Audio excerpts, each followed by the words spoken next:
In Mexico's Anthropology Museum, we can see some of that art and how Mayan society worked.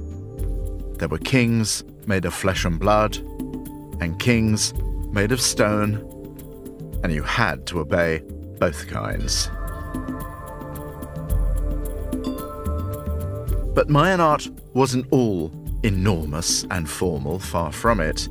It was hugely varied, one of the most spectacular flourishings of creativity in human history. Every human type got his or her figurine, like action characters and heroes from a comic book or a play.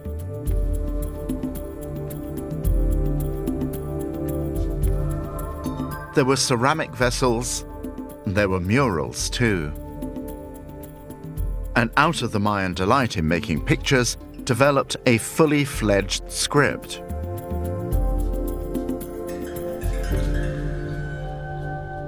Writing made up of glyphs or word pictures. They were brushed onto paper made from wild fig tree bark, painted onto beautiful ceramic pottery, or like this one, carved into limestone. They were everywhere in the Maya city-states. The Maya were the wordiest of all ancient cultures, so that this, which looks like something purely decorative, ornamental, a bestiary with all these animals. There's a monkey, there's a magnificently complacent frog, there in the middle is an extremely scary killer rabbit. In fact, all these are words which make a text. Each glyph is not a single word, but it's a syllable, in fact, and you put them together and you have a sentence, a paragraph. But in this case, it makes up a date, and we know exactly what that date was. This is the 11th of February, 526.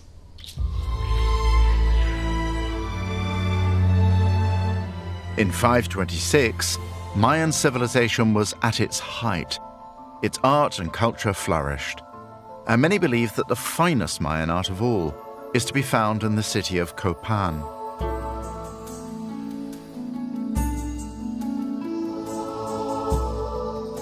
The city was home to a dynasty that lasted from the 5th to the 9th centuries. 16 successive kings ruled here.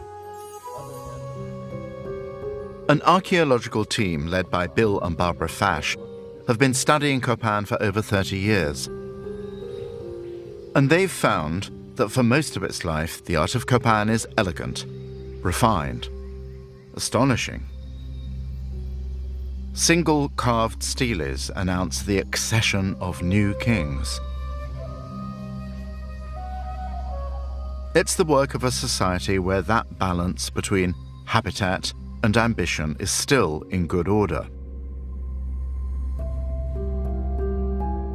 It's certainly hard to imagine a more vivid realization of the rain god Chak than this, complete with the bubbling streams of water that his blessings brought.